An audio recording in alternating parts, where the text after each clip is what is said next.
Having just finished our latest campaign for Gatorade, I decided to find out more about our director, Amir Farhang, and I invited him for tea.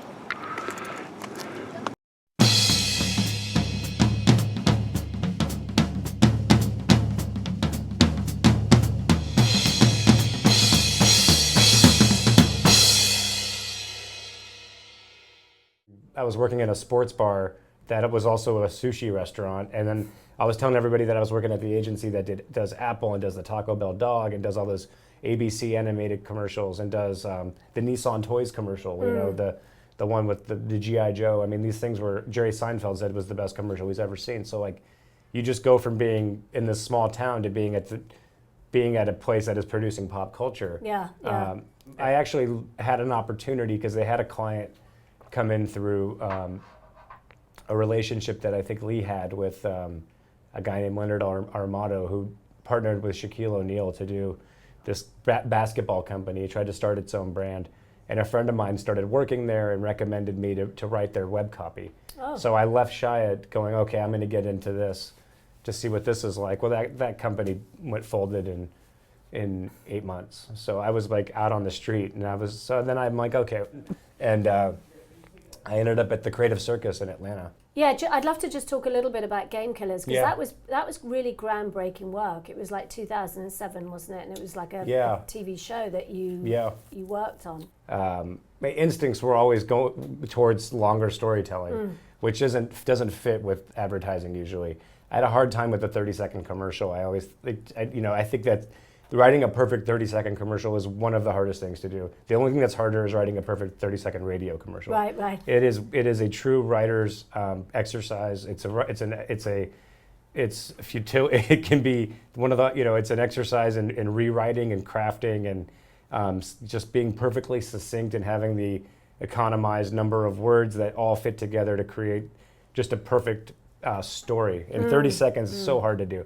So I was always like, let's do, and this is around the time people kept saying things were going to change, and they wanted different types of things. Like the internet hadn't really gone viral yet. Right. And so I was sort of stuck in between, and so once that brief came around, we had this insight. My partner and I, John Randazzo, had this insight to, about how hard it is out there as to date. There's people out there trying to, it's true. People are trying to kill your game or cockblock or however you want to put it. And it fit right in perfectly with the product was an antiperspirant to keep you from sweating, and the pressure that's applied, you want to keep your cool. And, we wrote the whole thing out, I remember, and I know the whole agency got behind it.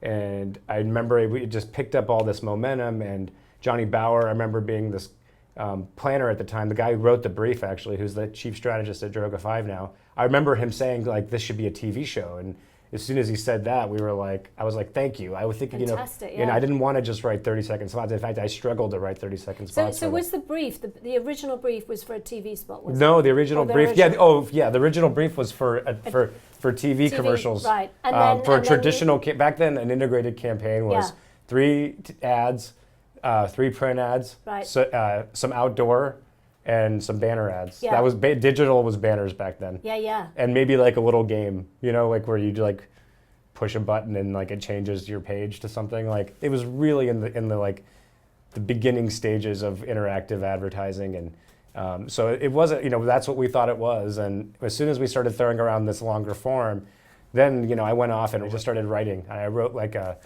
42-page pilot amazing. And then it didn't, it wasn't what we did, but I think everyone saw what it did do. It did prove that it worked. And so we had proof of concept within the agency, and we partnered with Radical Media who had done that. Yeah. They had done Nike Battlegrounds, and so then all of a sudden, it took on. It took a year to actually get into production, but then when we went into production, it was like, wow, all of a sudden things took off. And it still took me, after Game Killers, it still took another 8 years before I had the opportunity or the courage even just to try to even become a director. Right. And did BBH, was it an agency that helped and supported you to direct? Because I know some agencies are really good, aren't they, about nurturing their creators and giving them the opportunities, and some really don't. Most of them don't, actually, because It's a conflict. It's a conflict, and back then they didn't limit me because I never even presented that as an option. I didn't even know I wanted to do that. Right. I never even made that. Personally didn't even come to that realization while I was there. I had to leave to go to 2 other jobs. Towards the end of my last job was when I was like, I think this is what I want to do. So. And then so how do you build your reel up? That took a little bit of time, but I had good people supporting me along the way, and luckily I did have relationships along the way that I remember one production company, a producer telling me, when you become a director, do not count on your friends to send you boards, and to an extent they didn't, but some did actually. A couple did.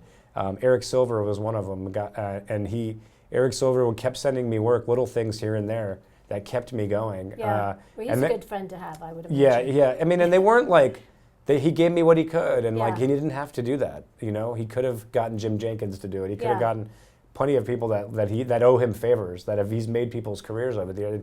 He would throw me little bones here and there, and I was like, he kept me going. My brother started me off, and then the other group of people that really.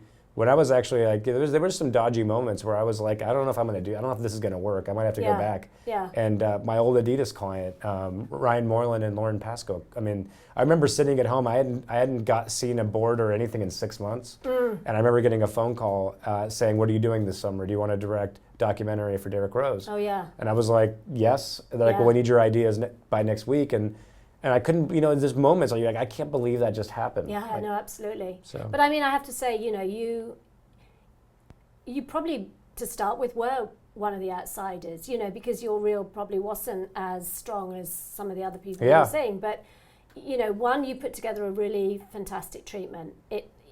I imagine you wrote it yourself. I did. It felt like it was really, really personal. Yeah. And I know, a lot of other guys, they get treatment writers to write it, and it just felt really personal, and it sort of just had a very unique point of view, and I think that will stand out, and then you felt you were very collaborative as well, and sometimes on specific projects you need to feel like you can really collaborate with somebody in it. Oh, I think that there are some advantages of where my background helps with your process, because first of all I understand that I've worked with Pepsi, so I understand how Gatorade might work or what the philosophy is, and then I've also been in I've been in Hanato's shoes, I've been in Dustin and Ryan. I know what it's like to get a treatment, and I know what it's like to get a cookie cutter treatment that. The first paragraph says, "Let me just tell you how great this idea is. When I was a kid, I used to love throwing the football in the backyard, and who doesn't dream of that?" And I could have written that way, but when it's something like this that really, and first of all, the idea was so great and it really resonated with me, and why not pour your heart into it? And I knew who we were up against, and number one, to me, that was the victory. I was like, look, we were bidding against these guys, like some of my favorite directors out there. I was like, okay, I told Michael Sagel, I was like, we've already won. Like, we don't have to win this. Like, we got mentioned in there, and like that's one step closer. Now all I have to do is write the best treatment I could ever write, and know that I didn't lose it because I didn't work hard enough or I didn't show them that I cared. And if they pick one of those other guys, then they should. I don't blame them. That's probably who I would pick too. Like, truth be told, I probably wouldn't have even sent me the board.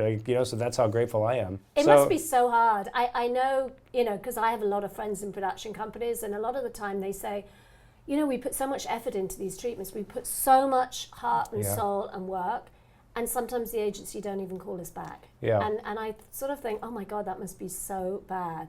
Yeah. That can be frustrating. Usually, I haven't run into that yet. Really? We sign up for this, right? And that's a hard part of this part of the process is you sit down and you spend, for me, I'm not one of those guys who relies heavily on treatment writers. So I actually put the time in, I take the time and I work with the design guys at Caviar to really put together something that I feel is representative of me. And, if you don't get it, that's fine, and you don't get paid for, if you're freelancing in the agency world and you put together something and no one buys it, you still get your day rate.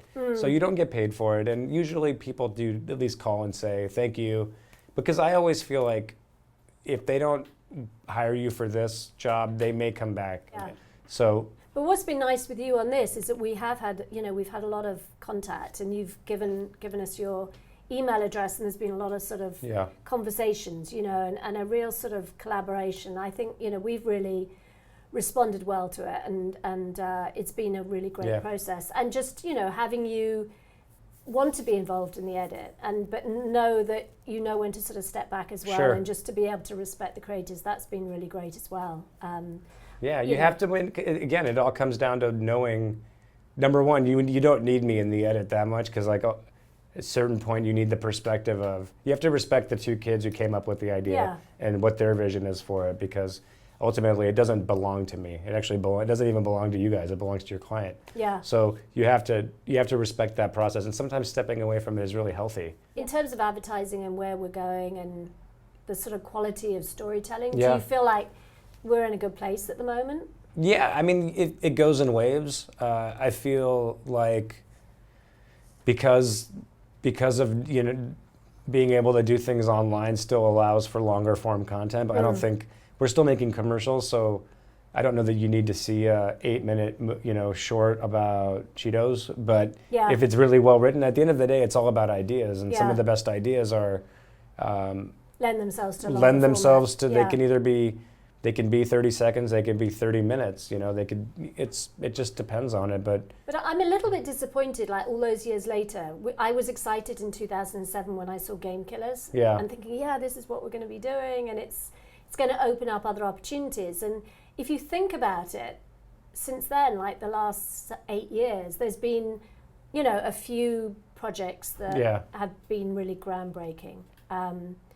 And I think in some ways, like Replay was probably groundbreaking in certain areas, but there haven't been loads and loads of them. I miss those great commercials that when I was in that dub room watching like Double Life and seeing that. I miss Guinness Surfer.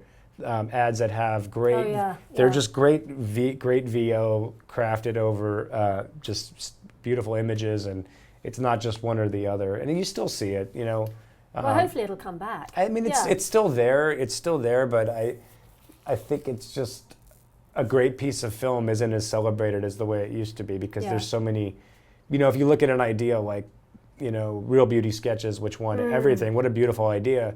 And it wasn't the most beautiful it wasn't one of those, 2-minute Jonathan Glazer style films, and nor did it have to be. Yeah.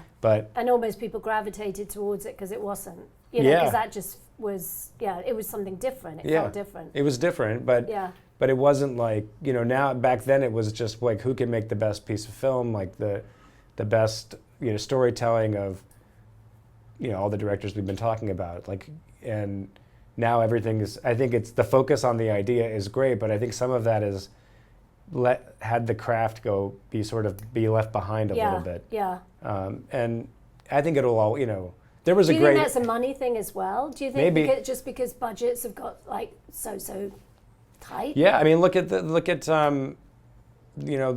commercial I did with Mullen for World's Toughest Job, and that, that was a limited budget that gave the client everything they wanted. It was, close to 25 million views, and there was nothing cinematic about that. No. There was no story. I mean, there was the fact that it was so natural and it was so raw. It was just an idea with a beginning, middle, and end. Yeah. But that's all you needed, right? If we shot that on an Alexa and made it, it just wouldn't have felt right. It wouldn't have felt authentic. It wouldn't have been right. But that was the hardest. That in my earlier executions or swings at directing, that things like moments like that where I wanted to break out as a filmmaker, I was, you're like, oh, I want to shoot it like this, but you have some of the best decisions you make as a director, especially in the beginning, are the decisions you don't make. It's the restraint.